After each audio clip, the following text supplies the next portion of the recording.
10,000మైన మరి యొక్క ప్రార్థన శక్తి గల కన్నీరు అన్నమాట. కన్నీరు, ఆ కన్నీటికి దేవుడు విచారించే దేవుడు. ఎంతమంది ఇక్కడ మరి 4 వ్యక్తుల్ని చూపిస్తాం కన్నీరు కార్చిన బిడ్డలు.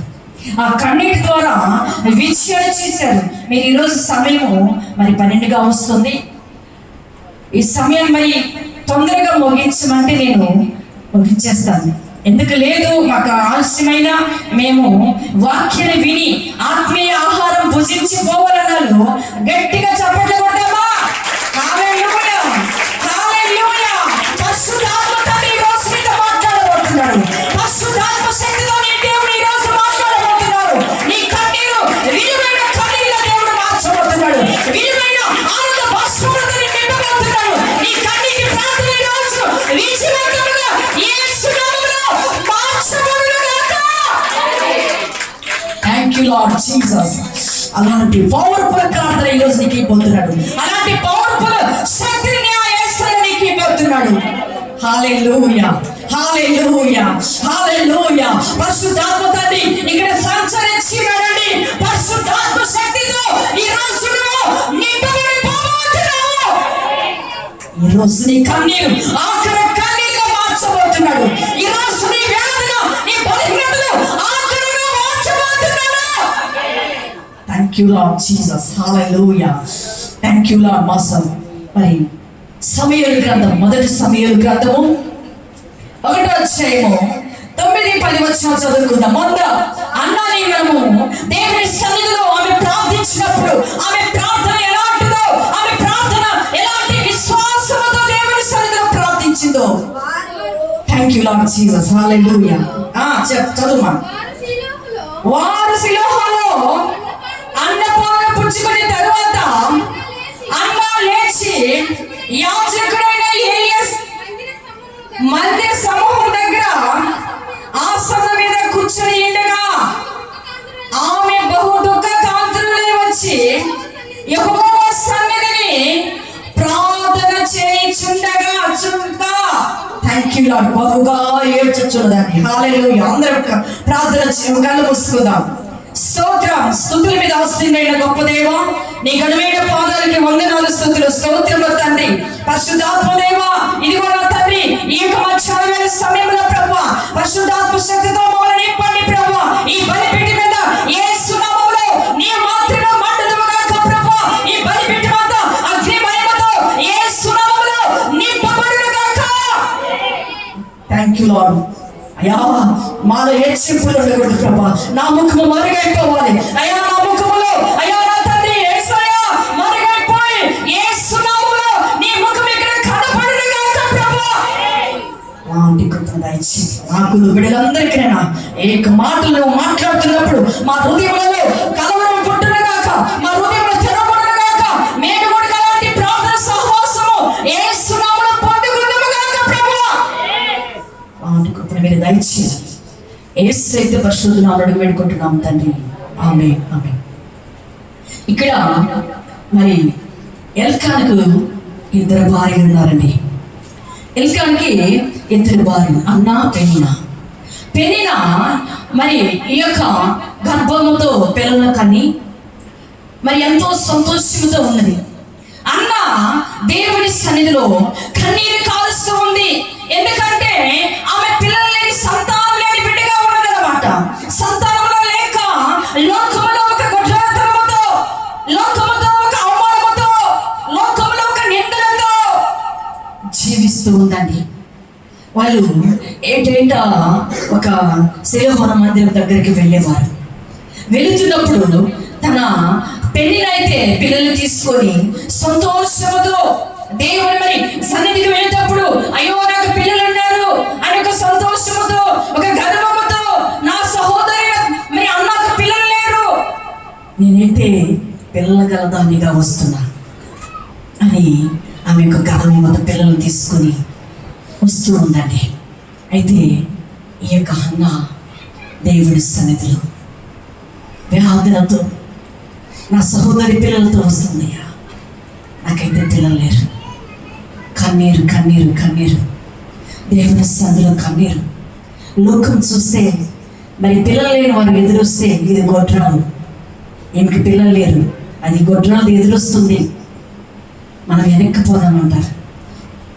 అయితే ఆమె వేదనతో స్థలానికి వస్తుంది, వేదనతో కన్నీరు కారుస్తూ వస్తుంది. తన భర్త అంటున్నాడు, 10 మంది పిల్లల కంటే నేను నీకు శ్రేష్ఠను, ఒక పిల్లవాడిగా నేను నీకు శ్రేష్ఠను కానా? నీకు అన్నీ సంతోషం ఉన్నాయి కదా, పిల్లలు లేకపోతే ఏముంది, నువ్వు సంతోషంగా ఉండాలని అన్నప్పుడు ఆమె ఏదో ఎన్ని తన భర్త చెప్పినా ఆ మాటలు వింటున్నా కూడా ఆమెలో ఒక వేదన ఉన్నదండి. ఈరోజు నువ్వు ఆ వేదనతో వచ్చేవేమో, ఆ కన్నీరుతో వచ్చేవేమో. నా యేసయ్య అంటున్నాడు, ఆ యొక్క స్థలానికి వెళ్ళింది, దుఃఖ కాంతులని మందిరంలోకి వెళ్ళింది, కానీ ఆమె మనస్సంతా వేదనతో ఉంది. ఈమెయితే పెళ్ళిన సంతోషముతో పిల్లలతో తిరుగుతూ సంతోషము ఆనందముతో పొంగిపోతున్నది, కానీ ఈమెయితే దేవుని సముఖంలో మోకాలు వేసిందండి. మోకాలు వేసి దేవుని సన్నిధిలో ప్రార్థించడం మొదలు పెడుతుంది. అయ్యా, లోకమునన్న వేదన ఎల్లవేసినట్టుగా అనుకుంటున్నారయ్యా, లోకమున నిర్ణయిస్తుంది ప్రభువా. అయ్యా, నేను సంతానం లేని దానిగా ఉన్నాను ప్రభువా, ఒక కుమారుడు నాకు దయచి. ఆమె ఎలా ఏడుస్తుందంటే మౌనంగా కూర్చున్నదండి, కన్నీళ్లు కారుతున్నాయి, పెదవులు మాత్రం ఆడేస్తుంది. ఏలియా అక్కడ యాజకుడుగా పనిచేస్తున్నాడు. అప్పుడు ఆమె మనస్సులో చెప్పుకొని పెదవులు మాత్రమే కదలొచ్చినాయి, కానీ స్వరము వినబడకుండేను. ఈరోజు నీవు దేవుని స్వరమును వినాలంటే కేకలు వేసి ప్రార్థించడం కాదు, నీ హృదయాన్ని దేవునికి అప్పగించాలని. నీ హృదయంలో నీకు హృదయంలో దేవునికి చోటు ఉన్నదా? పరిశుద్ధాత్మ తండ్రి నేను అడుగుతున్నాడు, నువ్వు అరిసి ప్రార్థించడం కాదు. నీ హృదయం నాకు దూరంగా ఉంది బిడ్డ, నీ హృదయం నాకు కావాలి. పై పెదవుల రూపం నాకు అవసరం లేదు, పై యొక్క వేషధారణ నాకు అవసరం లేదు. నీ భక్తి ఎలాగుండాలి, నీ విశ్వాసం ఎలాగుండాలి? దేవుని సముఖములో స్తుతించే వారిగా మనం ఉండాలండి. అప్పుడు ఏలి అనుకుంటున్నాడు, అమ్మా నువ్వు అంతవరకు మత్తరాలుగా ఉంటావు, ఏదైనా మద్యమైనను ద్రాక్షరసమైనను ఏదైనా త్రాగి ఉన్నావా? ఆ మత్తరాలతనం తీసివేసుకో తల్లి, ఆ మద్యము తాగినవేమో తీసివేసుకొని ఉండమని చెప్పినప్పుడు ఏలి అడుగుతున్నాడు. ఆమంటుంది, ఎంత దీనత్వంతో అడుగుతున్నదండి. అది కాదు నా ఏలిన వాడా, నేను మనో దుఃఖం కలదాని. చప్పట్లు కొట్టు. మనో దుఃఖం కలదాని విన్నానయ్యా, నాకు ఏ పచ్చనే తాగలేదయ్యా, ఏ ద్రాక్షరసనే తాగలేదయ్యా. నా బాధ, నా వేదన, నా దుఃఖము నేను మనుషుల దగ్గర చెప్పుకోలేదు ప్రభువా. అయ్యా, నేను మనుషుల దగ్గర చెప్పుకోలేదయ్యా, కనీసం యాజకుడు అయినా నీ దగ్గర నేను చెప్పుకోలేదు. కానీ సర్వశక్తి మందిరములు నా యేసయ్య ఎదుట, ఆయన పాదముల ఎదుట నేను సాగిలపడి కన్నీరు పెడుతున్నానయ్యా. నువ్వు ఎంతవరకు కన్నీరు పెడుతున్నావు? నీ కన్నీరు మనుషులకు కనపడాలనా? నీ బాధలు మనుషులకు తెలియాలనా? నీ చింత మనుషులకు తెలియాలనా? నా యేసయ్య ఒక్కడిగా తెలిసినప్పుడు నీ దుఃఖము, నీ నిట్టూర్పులు యేసు నామములో ఎగిరిపోవునుగాక. అప్పుడు ఆయన అంటున్నాడు, నా ఆత్మ యెహోవా సన్నిధిని కృమ్మరించుకొనిచున్నానయ్యా. నా ఆత్మ మాత్రమే నా దేవుని సన్నిధిలో నింపుకుంటున్నానయ్యా. నా బాధంతా ఆయనకు చెప్పుకుంటున్నా, నా బాధంతా, నా దుఃఖమంతా ఆయనకు చెప్పుకుంటున్నానయ్యా చెప్పని అన్న చెప్పినప్పుడు ఆయన అంటున్నాడు ఏలియా 17 వచ్చి, అంతటా ఏలియా, నీవు క్షేమముగా వెళ్ళము, ఇశ్రాయేలు దేవునితో నీవు చేసుకున్న మనవి ఆయన దయచేయునుగాక అని ఆమెతో చెప్పగా. చప్పట్లు కొట్టు. ఎవరు విన్నారు? ఇశ్రాయేలు దేవుడు విన్నాడండి. ఎవరు విన్నారు? ఎవరు వినాలి? నీ యొక్క ప్రార్థన, నీ భక్తి ఎవరు చూడాలి? నీ విశ్వాసం ఎవరికి కనపడాలి? మనుషులు కనపడితే కొద్దోడు మెప్పిస్తారండి. మనుషులను మెప్పు కోసం నువ్వు ప్రార్థన చేస్తున్నావా? దేవుని యొక్క విశ్వాసముతో నువ్వు ప్రార్థన చేస్తున్నావా? ఆయన అంటున్నాడు, ఇశ్రాయేలు దేవునితో నువ్వు చేసుకున్న మనవిని ఆయన దయచేయును గాక. నువ్వు చేసే మనవి దేవుడు వినాలి. ఆ మనవిని ఆయన విన్నప్పుడు నీకు దయచేస్తాడండి. ఆమె ఎప్పుడైతే ఆ మనోదుఃఖముతో తన హృదయాన్ని కృమ్మరించిందో, రిబాల షగాల రీకమన, ఆ యొక్క దుఃఖాన్ని, ఆ వ్యాధులని ఆమె ఎప్పుడైతే కృమ్మరించిందో, ఇశ్రాయేలు దేవుడు నీకు దయచేయను కాక. చప్పట్లు కొట్టు. ఈ రోజు నువ్వు మోకాలు వేసి దేవుని సన్నిధిలో నువ్వు ఈ మందిరంలో మోకాలు వేసి నువ్వు అడుగున్నావేమో, ఈ రోజు నీకు దయచేయబోతున్నాడు. నువ్వు దేవుని బలం పొందుకోబోతున్నావు, దేవుని శక్తిని పొందుకోబోతున్నావు. నీ కన్నీటిని నాట్యముగా దేవుడు మార్చబోతున్నాడు. వెంటనే ఆయన అంటున్నాడు, ఇదిగో మునుపటికి నీవు దేవుని కృప నొందినావు కాబట్టి మునుపటికి నీవు ఒక కుమారునికి నేను ఇవ్వబోతున్నానని వాగ్దానం చేశాడండి. ఆమె ఎలాంటి ప్రార్థన చేసింది? అది నిర్గమకాండం 3వ అధ్యాయం 7వ వచనం చదువుకుందాం. త్వరగా చదువుకుందాం. నిర్గమకాండం. మరియు యెహోవా ఇట్లనెను, నీవు ఐగుప్తులోనున్న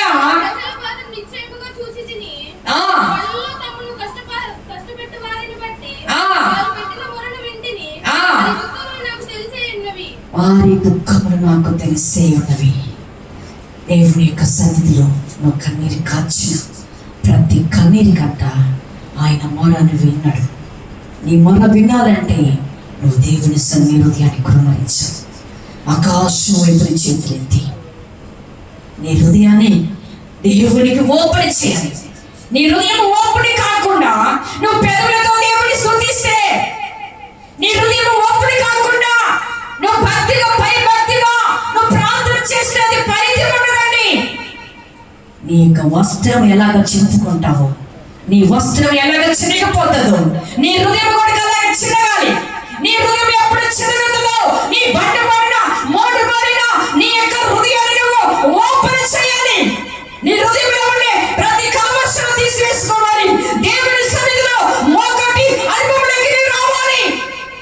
అన్నా దేవుని సన్నిధిలో తన హృదయాన్ని ఓపెన్ చేసిందండి. ఎప్పుడైతే ఆమె హృదయాన్ని ఓపెన్ చేసిందో, ఆ హృదయంలో ఉండే ఎన్ని పక్కకి వెళ్ళిపోయాయి. పాపాలన్నీ, దోషాలన్నీ, శిక్షలు, అన్ని నేరాలు, నిందలు ఆమె హృదయంలో నుంచి వచ్చిందండి. కన్నీరు కంటిలో నుంచి, హృదయంలో నుంచి ఆ వ్యాధిని పొంగి ఆ యొక్క కన్నీటి కంటిలో నుంచి వచ్చిందండి. ఈరోజు నువ్వు అలాంటి ప్రార్థన చేస్తున్నావా? అలాంటి ప్రార్థనలు నువ్వు అంటున్నావా? అలాంటి జీవితంలో వాడికి పెట్టినావా? ఈరోజు దగ్గరుండి మనమే రాలేకపోతున్నాం. దూర ప్రాంతంలో నుంచి బిడ్డలు కానీ నిజంగా ఆ కన్నీటి ప్రార్థన, ఆ ఒక్క వాక్యం కోసం ఎక్కడో ప్రాంతాల నుంచి ఈ స్థలానికి వస్తున్నారంటే మనం ఇక్కడుండి రాలేకపోతున్నాం. ఆ వాక్యం అక్కడ లేదా, ఆ ప్రార్థన అక్కడ లేదా. కానీ దేవుని సముఖంలో ఎక్కడ పరిశుద్ధాత్మ తండ్రి అభిషేకముతో, ఎక్కడ అగ్ని సంగము, అభిషేకం కలిగిన సంగము ఎక్కడ ఉండదో దాన్ని వెతుక్కుంటే వచ్చేవారే దేవుని రాజ్యంలో, పరలోక రాజ్యంలో వారసులు అవుతారండి. ఈ రోజు ఈ సంఘంలో అక్కడ దేవుని యొక్క శక్తి లేకుండా ఉండకపోవచ్చు, కానీ ఎక్కడ పరిశుద్ధత కలిగిన సంఘం ఉంటుందో, ఎక్కడ అభిషేకం కలిగిన సంఘం ఉంటుందో అక్కడికి వెళితే మనకి విజయం ఉంటుందండి. అక్కడికి వెళితే మన కన్నీరు నాశనంగా మారుస్తుంది. నువ్వు దేవుని సన్నిధిలో వారసులుగా ఉంటావు. అందుకే అన్న కన్నీటి ప్రార్థన వల్ల ఒక కుమారుని కనింది. మరి ఆ కన్నీటి ప్రార్థన నీకున్నదా? ఆ కన్నీటి ప్రార్థన నీ కుటుంబం కట్టబోతుంది. ఆ కన్నీటి ప్రార్థన వల్ల నీ కన్నీరు తుడిచిపోతుంది. ఆ కన్నీటి ప్రార్థన వల్ల నీ కుటుంబంలో సమస్యలు పోతాయి. ఆ కన్నీటి ప్రార్థన వల్ల నీ విషయాన్ని చూస్తావు. రెండోది చూద్దాం. రెండోది ఆదికాండం 32 వచ్చి చదువుకుందాం. ఆదికాండం. ఆ రాత్రి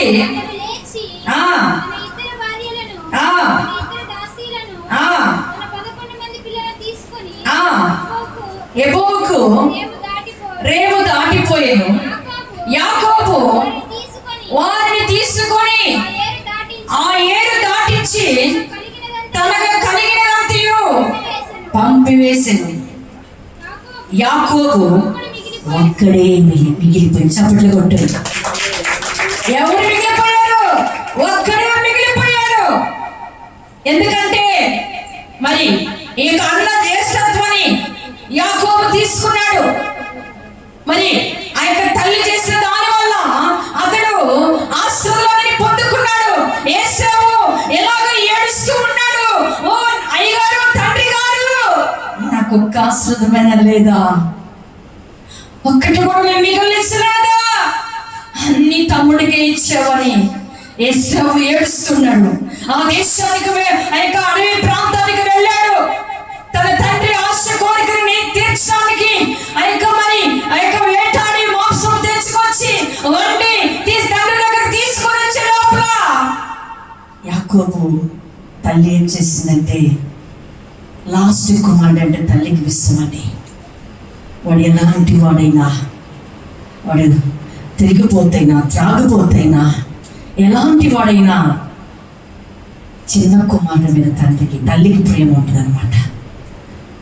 ఆ తల్లి ఈ యొక్క ఆశీర్వాదాలు రావాలని తండ్రికి యేసేపు మీద ఆశ, యేసేపుని దీవించిపోవాలని, ఆఖరి గడియలో నా కుమారుడికి ఆశీర్వాదాలు ఇవ్వాలని తండ్రి ఆశతో చెప్పింటే ఆ తల్లి విన్నది. తల్లి కాడ ఎంత స్వార్థం వచ్చుడు. ఇద్దరిని కలిగింది ఒకే తల్లి. ఆ తల్లి చిన్న కుమారుని పిలిచి, నాన్న, మీ నాన్న ఆశీర్వాదాలు ఇవ్వటానికని మరి మీ అన్నని ప్రాంతానికి వెళ్ళి, అరణ్యానికి వెళ్ళి వేటాడి మాంసం తీసుకొచ్చి పెట్టమంటున్నాడు. కాబట్టి ఆ అన్న వచ్చేలాగా నువ్వు వెళ్ళి, ఇదిగో మన మందులో క్రొవ్విన ఒక దూడని తీసుకొచ్చి నచ్చని కడిగి నాకు చేసి ఇచ్చినవంటే నేను చక్కగా వండిస్తా అని చెప్పిన తల్లి ఆ బిడ్డకి ఇచ్చిందండి. అప్పుడు కుమారుడు వెళ్ళి ఆ తల్లి చెప్పినట్టుగా చేశాడు. ఆ తల్లి ఏం చేసిందంటే వండి వంటకాన్ని తీసుకొని కుమారుడు వచ్చాడు. అప్పుడు తల్లి అంటుంది, నానా, ఇదిగో నీ అన్న శరీరం రోమన గలవాడు, అతని రోమము చూసినప్పుడు నువ్వు యేసేపు కాదు యాకోబు అంటుంది. కాబట్టి ఆ గొర్రె పిల్ల ఆ యొక్క శరీరం నువ్వు కప్పుకొని వెళ్ళమంటదండి. చూడండి ఎంత స్వార్థం. అప్పుడు వెళ్ళాడు. అంటూ తవిడి చూశాడు. శరీరం అయితే యాకోబు, శరీరం అయితే యేసేపుది, రోమం గల శరీరం, స్వరమైతే యాకోబుది అని తండ్రి అన్నప్పుడు కూడా, లేదు నాన్న నేనే తెచ్చాను. ఆశీర్వాదం తీసుకున్నాడు.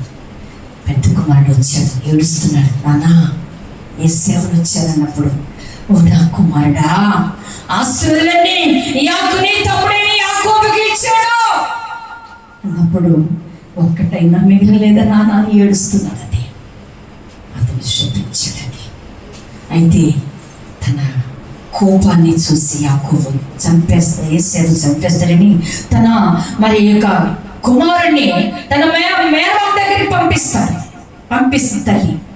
అక్కడ 7-14 సంవత్సరాలు కొలువు చేసుకొని అక్కడ ఎన్నో కష్టాలు పడి ఎన్నో బాధలు పడి ఒకరికి ఇద్దరిని పెళ్లి చేసుకొని అతడు తిరిగి తన దేశానికి ప్రయాణమై వస్తున్నప్పుడు అతనిలో ఒక భయము పుట్టిందండి. ఏ భయము? నా సహోదరుడిని నేను ఆ యొక్క జ్యేష్ఠత్వాన్ని తీసుకున్నాను కాబట్టి, ఆస్తుల్ని పొందుకున్నాను కాబట్టి నా సహోదరుని చంపివేస్తున్న భయం మిగిలిపోయింది అతనిలో. కుమారుని భార్యని యావదాస్తుని తీసుకొని బయలుదేరాడు. ఎప్పుడు రేవు దగ్గరికి వచ్చాడు. రేవు దగ్గరికి వచ్చి అక్కడ బిడ్డలందరినీ పంపించాడు. ఎప్పుడు రేవు దాటిపోయారు. కానీ యాకోబు వారిని తీసుకొని ఏరు దాటి తనకు కలిగిన అన్నింటిని పంపివేశాడండి, ముందే పంపేశాడు. యాకోబు అక్కడే మిగిలాడు. చప్పట్లు కొట్టు. ఎందుకు మిగిలాడు? అతనిలో భయం ఏర్పడింది. అప్పుడు దేవుడి సన్నిధిలో ప్రార్థించడం మొదలు పెట్టాడు. అయ్యా, ఆ భయం లేకపోతే యాకోబు దేవుని సన్నిధికి రాడండి. ఆ భయం లేకుండా, ఆ భయం ఉండబట్టి యాకోబు దేవుని సన్నిధిలోకి వచ్చి ఒక్కడిగా మిగిలిపోయి అతను ప్రార్థన చేస్తున్నాడు. నరుడు తెల్లవాడు వాడుకు అతను పెనుగులాడుతున్నాడు. దేవుని సముఖమును ప్రార్థించడం మొదలు పెడుతున్నాడు, పెనుగులాడుతున్నాడు. అయ్యో ప్రభువా, నేను చేసిన దోషములను బట్టి అయ్యా మొదట కలగడు వంట తీసుకొని తిన్నప్పుడైనా అతను జ్యేష్ఠతను తీసుకున్నాడు. రెండోది ప్రభువా, అతనికి రావాల్సిన, మా అన్నకి రావాల్సిన ఆశీర్వాదం నేను మోసము చేసి నేను తీసుకున్నాను ప్రభువా. నేను మోసగాన్ని ప్రభువా, నేను మోసగాన్ని. ఈరోజు మా నాసు ఆయనకి రావాల్సిన దీవెనని నేను తీసుకున్నానయ్యా. ఈరోజు నేను ఒంటరి వాడిని అయిపోయాను. నాలో భయం మిగిలిపోయిందయ్యా. అన్నీ ఉన్నాయి, ఆస్తి ఉంది, అవసరం ఉంది, గణితం ఉంది, భార్య ఉన్నారు, పిల్లలు ఉన్నారు, అన్నీ ఉన్నాయి ప్రభువా. ఒక భయం ఏర్పడిపోయింది ప్రభువా నాకు అని ఆ రాత్రి అంతా తెల్లవారు వరకు వెనుకలాడుతున్నాడు. అప్పుడు అతడు గెలిచినట్టు చూసి తోడగూటి అతనిని కొట్టిందంటండి. అప్పుడు ఏం చేస్తాడంటే తెల్లవారుచామున ఆ వృద్ధుడు నన్ను పోనీ మన దేవుడు అడుగుతున్నాడు. ఎందుకు నువ్వు ప్రార్థిస్తున్నావు? ఇక నేను వెళ్ళిపోవాలి, పోనీ, నువ్వు పెరిగిలాడిది చాలు, నన్ను పోనీ మన దేవుడు అడుగుతున్నాడు. అప్పుడు అతడు అంటున్నాడు, నీవు నన్ను ఆశీర్వదిస్తేనే కానీ పోనివ్వను నేను. చెప్పలు కొట్టు. ప్రభువా, నువ్వు నన్ను ఆశీర్వదించాలయ్యా, నువ్వు నన్ను దీవించాలి ప్రభువా, నువ్వు నాకు ధైర్యం ఇవ్వాలి ప్రభువా. ఇదిగో పలానా రోజు నేను ఇది చేశాను ప్రభువా, అందుకే నేను భయపడుతున్నానయ్యా. ఈరోజు నీలో ఏ పాపం దాగి ఉన్నదండి? ఈరోజు నీకు దేవునికి దూరంగా లేకుండా ఏది దూరం అవుతున్నావు? నీ హృదయంలో ఏమి ఉన్నది? దేవునికి దగ్గర అవ్వాలంటే నీ హృదయాన్ని ఓపెన్ చేయాలి. యాకోబు అన్ని రోజు దేవుని స్తుతిస్తున్నాడు, కానీ అతని హృదయం ఓపెన్ కాలేదండి. అతని హృదయం బద్దలు కాలేదు. ఎప్పుడైతే అతని హృదయం బద్దలు కావాలని వచ్చే టైం వచ్చిందో, ఎప్పుడైతే తనకి మనుషులకు భయపడుతూ దేవుని సన్నిధికి వచ్చాడో, తన కూటి నరం కూడా తెగిపోయినట్టుగా దేవుని పెనియాడాడు. ఈరోజు నువ్వు అలాగ పెనియాడుతున్నావా? నీ వ్యాధి పోవాలంటే నువ్వు దేవునితో పెనియాడుతున్నావా? నీ బలహీనత పోవాలంటే నువ్వు దేవునితో పెనియాడుతున్నావా? నీ యొక్క కుటుంబం కట్టబడాలంటే నువ్వు దేవునితో పెనియాడుతున్నావా? నీ యొక్క ఆరోగ్య స్థితి పోవాలంటే నువ్వు దేవునితో పెనియాడుతున్నావా? నువ్వు లోకంలో పెనియాడుతున్నావు కావాలి. అందుకే దేవుడు నీకు ఆశీర్వాదం ఇవ్వలేకపోతున్నాడు. అందుకే నీకు బలహీనతగానే ఉంది. నువ్వు దేవునితో సరిగా పోరాటం లేదేమో. యాకోబు పోరాడాడు, తన శక్తికి మించిగా పోరాడాడు, దేవుని సన్నిధిలో కన్నీరు కార్చాడు. అప్పుడు యాకోబుని పిలుస్తున్నాడు. ఏమని పిలుస్తావురా? ఆయన నీ పేరేమని అడగరా? అతడు యాకోబు అని చెప్పాను. అప్పుడు ఆయన నీవు దేవునితోనూ మనుషులతోనూ నువ్వు పోరాడి గెలిచినవి కనుక ఇక మీదట నీ పేరు ఇశ్రాయేలు కానీ యాకోబు అనబడదు. చెప్పండి కొట్టు. హల్లెలూయా. ఎప్పుడైతే నీవు దేవుని యాకోబు దేవుని సన్నిధిలో పెరిగాడో, ఎప్పుడైతే తొడగూటి నరం కూడా తెగిపోయిందో, ఎప్పుడైతే దాని దేవుని సన్నిధిలో తన స్వరము దేవునికి విడిపెట్టేట్లుగా ప్రార్థించాడో, అప్పుడు దేవుడు మాట్లాడాడండి. అంతవరకు మాట్లాడాల దేవుడు యాకోబుని. అంతవరకు దేవుడు మోసగానే పేరుతోనే ముద్రించబడ్డాడు, మోసతనంతోనే ముద్రింపబడ్డాడు. ఎప్పుడైతే ఎప్పుడైతే దేవుని సముఖంలో కన్నీటి ప్రార్థన చేయటం మొదలు పెట్టాడు, అతడు అంటున్నాడు, యాకోబు కాదు నీ పేరు, ఇశ్రాయేలు. ఇక నేను ఇశ్రాయేలుకి రాజుగా నేను పెట్టబోతున్నా. కాబట్టి ఎక్కడ నువ్వు మోసపోతున్నావా, ఎక్కడ దేవునికి దూరం అయిపోతున్నావా, ఎక్కడ లోకానికి నువ్వు దగ్గరగా ఉండి దేవునికి లోకానికి మరి రెండు పడవలలో కాలు పెట్టి రెండు పడవలలో నడవాలని ఆశపడుతున్నావేమో, జాగ్రత్త. ఒకటి లోకమైన నీ కాలు పెట్టాలి, రెండోది దేవుని వైపును పెట్టాలి. యాకోబు లోకం మీద పెట్టాడు, మోసగాడని పేరు పడింది. ఎప్పుడైతే దేవుని సముఖంలో ప్రార్థించడం మొదలు పెట్టాడు, తన హృదయాన్ని దేవుడికి అప్పగించి, అయ్యా ఇక నుంచి నేను లోకం వైపు పడను ప్రభువా, లోకమైన ఆశలకు నేను ఎగపడను, లోకమైన మాటలకు నేను చెవి పెట్టను, లోకమైన నేను నడవను ప్రభువా. కమన శకాల రిబాల రదన. ఎప్పుడైతే ఆయన దేవుని వైపు చూస్తూ మొదలు పెట్టాడో ఒక రాత్రికి దేవుడి విజయం పొందుకున్నాడు యాకోబు. అతని పేరు ఆ మోసముల నుంచి ఇశ్రాయేలుని, యాకోబు కన్నీటి ప్రార్థన ద్వారా ఇశ్రాయేలుని పేరు పెట్టబడింది. ఈరోజు నువ్వు ఎలాంటి కన్నీటి ప్రార్థన చేస్తున్నావు? ఈరోజు నీ ప్రార్థన ఎలాగుంది?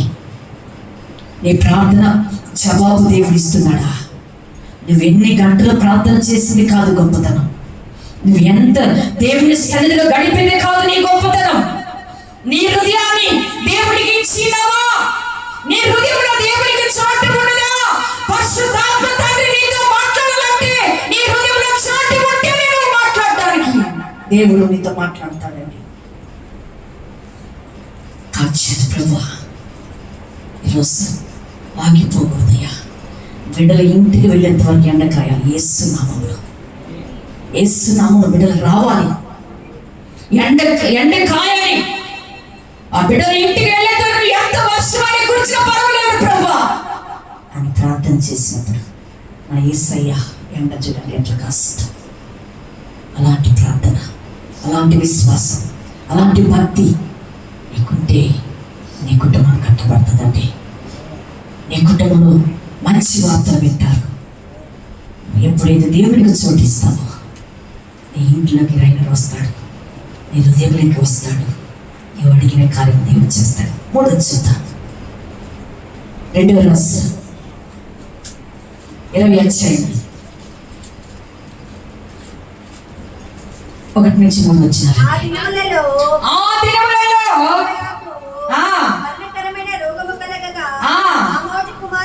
ఆమోజు కుమారుడగు ప్రవక్త అయిన యెషయా యొద్దకు వచ్చి, నీవు మరణమగుచున్నావు గనుక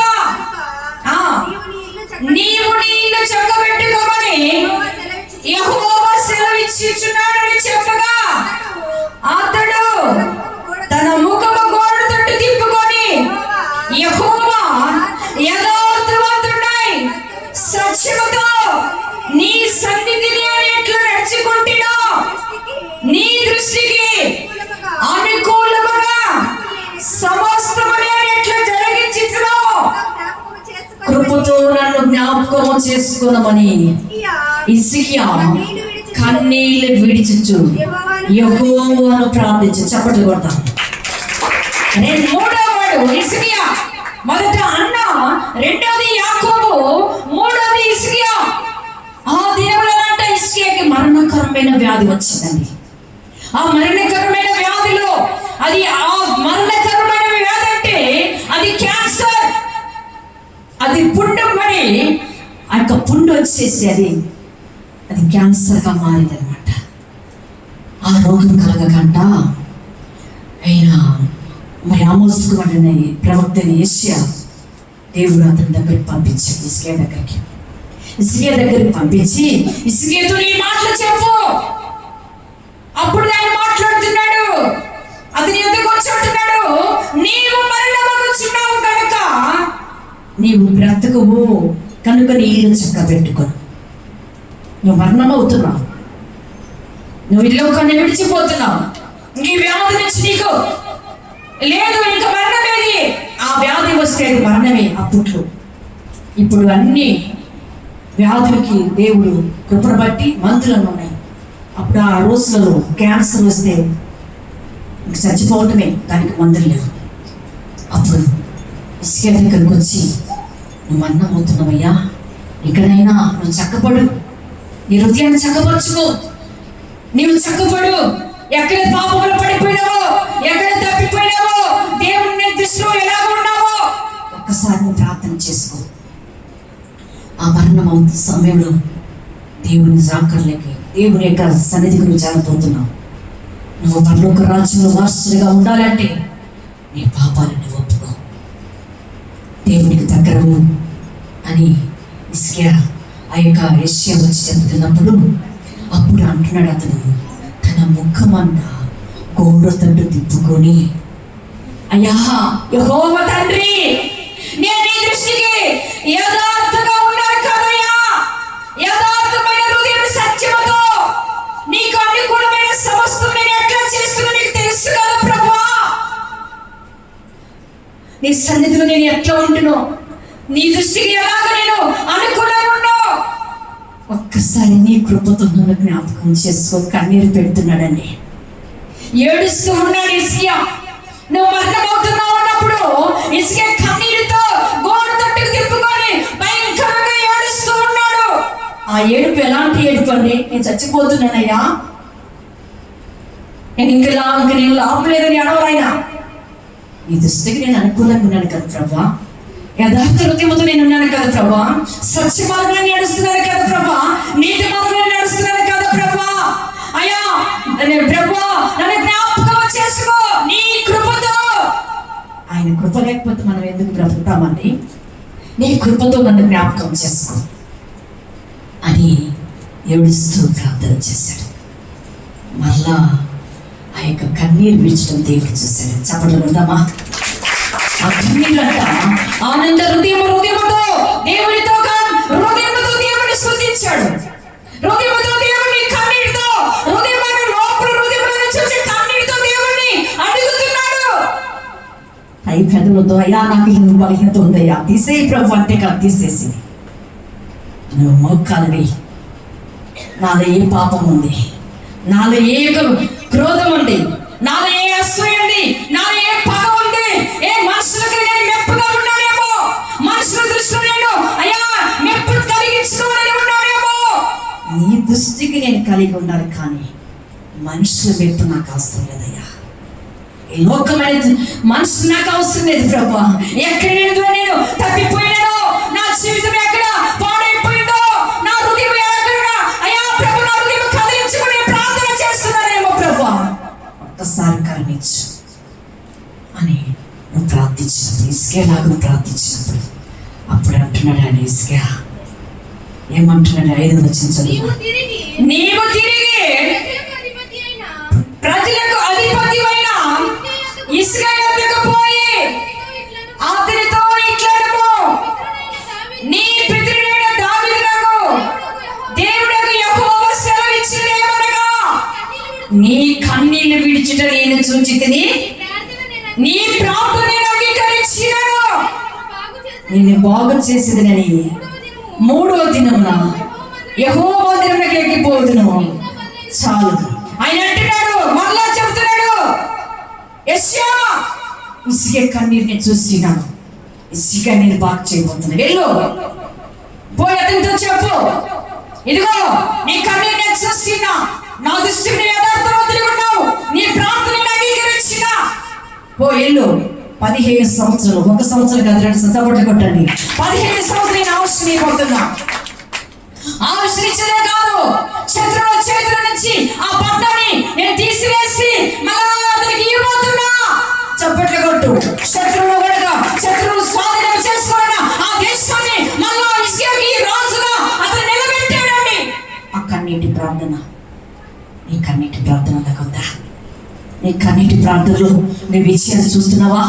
నీ ప్రార్థన ఎలాగుంది? నీ ప్రార్థన సహవాసం ఎలాగుంది? నీ ప్రార్థనలో నువ్వు పొందుకుంటున్నావా? ఆ ప్రార్థన కన్నీరు హిజ్కియా 15 సంవత్సరాలు ఆశ్రయించాడు. లాస్ట్ మాట చదువుకుందాం. దావీదు ప్రార్థన ఎలా ఉందో చూద్దాం. కీర్తనలు 51:1. దావీదు ఎలా అంటాడు? దేవా నీ కృప చొప్పున నన్ను కరుణింపుము, నీ వాత్సల్యమైన బాహుళ్య చొప్పున నా అతిక్రమము తుడిచివేయుము. చూడండి, దావీదు ఒక పాపం చేశాడు. ఒక స్త్రీ ద్వారా వ్యామోహం పడిపోయాడు. ఒక పాపము చేశాడు. దేవుని సన్నిధిలో పశ్చాత్తాపం, అయ్యా తన భర్తను కూడా చంపివేశాడు. యుద్ధం లేక తీసుకువెళ్ళి చంపివేశాడండి. అప్పుడు దేవుడు మాట్లాడుతున్నాడు.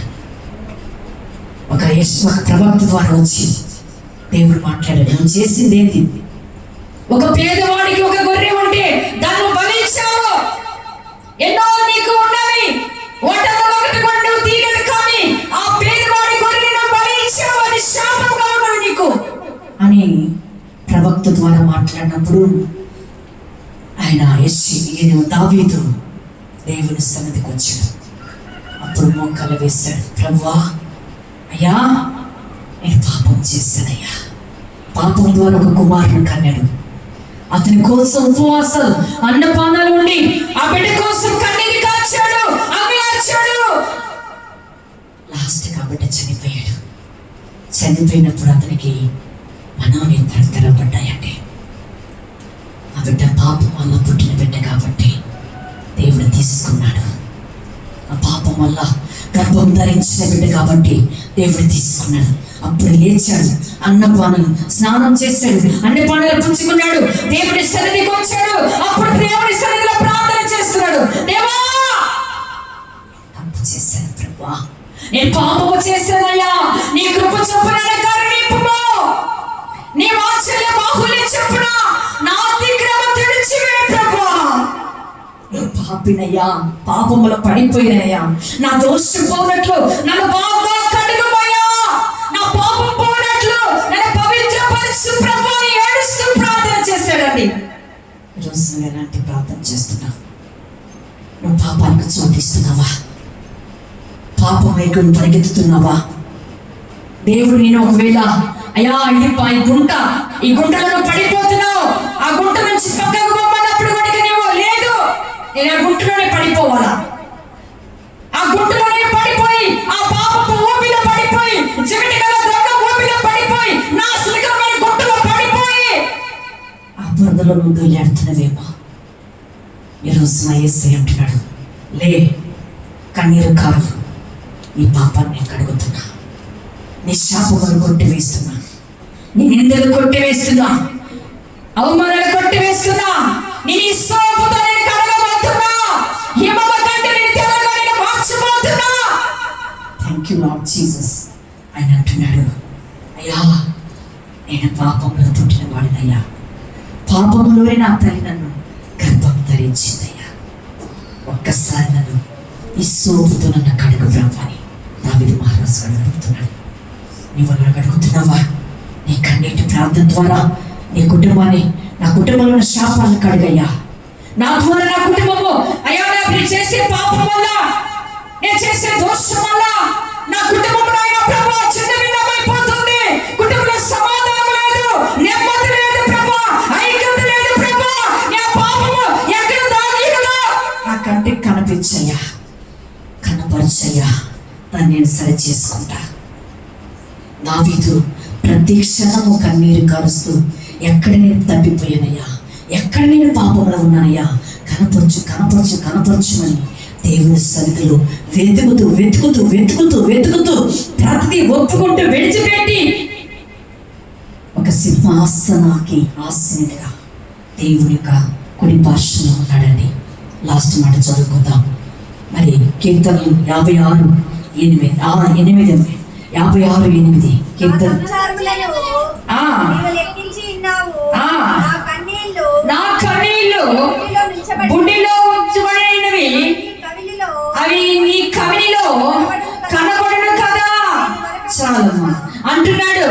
దేవా నా సంచారం లెక్కించిన వాడవయ్యా, నా కన్నీళ్ళని పుణ్యలో దాచి ఉన్నవి. ఆయన ఏడ్చి ఏడ్చి ఏడ్చి తన పాపాలని ఒప్పుకొని, అయ్యా నీ కన్నీలో కనపడను కదా, నాకు తప్పు ఎవరున్నారు ప్రభా అని దేవుని సన్నిధిలో కన్నీరు కాచి, నువ్వు అలాంటి కన్నీరును కాచినవా? ఎప్పుడైతే ఆయన కన్నీరు కాచి దేవుని సన్నిధిలో ఒప్పుకున్నాడో అతడు తన పాపాలు తుడిచివేయబడ్డవి. ఆ కన్నీటి ప్రాంతం నీకు ఉండాలి. ఆ కన్నీటి ప్రాంతంలో విజయం ఉండాలి. ఆ కన్నీటి ప్రాంతంలో నీవు గొప్ప విజయం పొందుకోవాలని ఆ ప్రాంతమే నీకు ఒక విజయం చూస్తుంది. కాబట్టి అందరి మొక్కాలెత్తా అన్న దేవుని సన్నిధిలో కన్నీరు కాచింది. యాకోబు కన్నీరు కాచి మంచి పేరు, ఇశ్రాయేలు పేరు తెచ్చుకున్నాడు. ఇసుకే కన్నీరు కాచి 15 సంవత్సరాలు ఆయుష్ తెచ్చుకున్నాడు. మరి దావీదు కన్నీరు కాచి తన పాపాన్ని ఒప్పుకున్నాడు. ఈ మధ్యాహ్నం వెలుస్తుంది, నువ్వు ఏ కన్నీరు కారుస్తున్నావు? ఏ పాపంలో నువ్వు చిరుకొని ఉన్నవేమో దేవుడు ఈరోజు నీ పాపం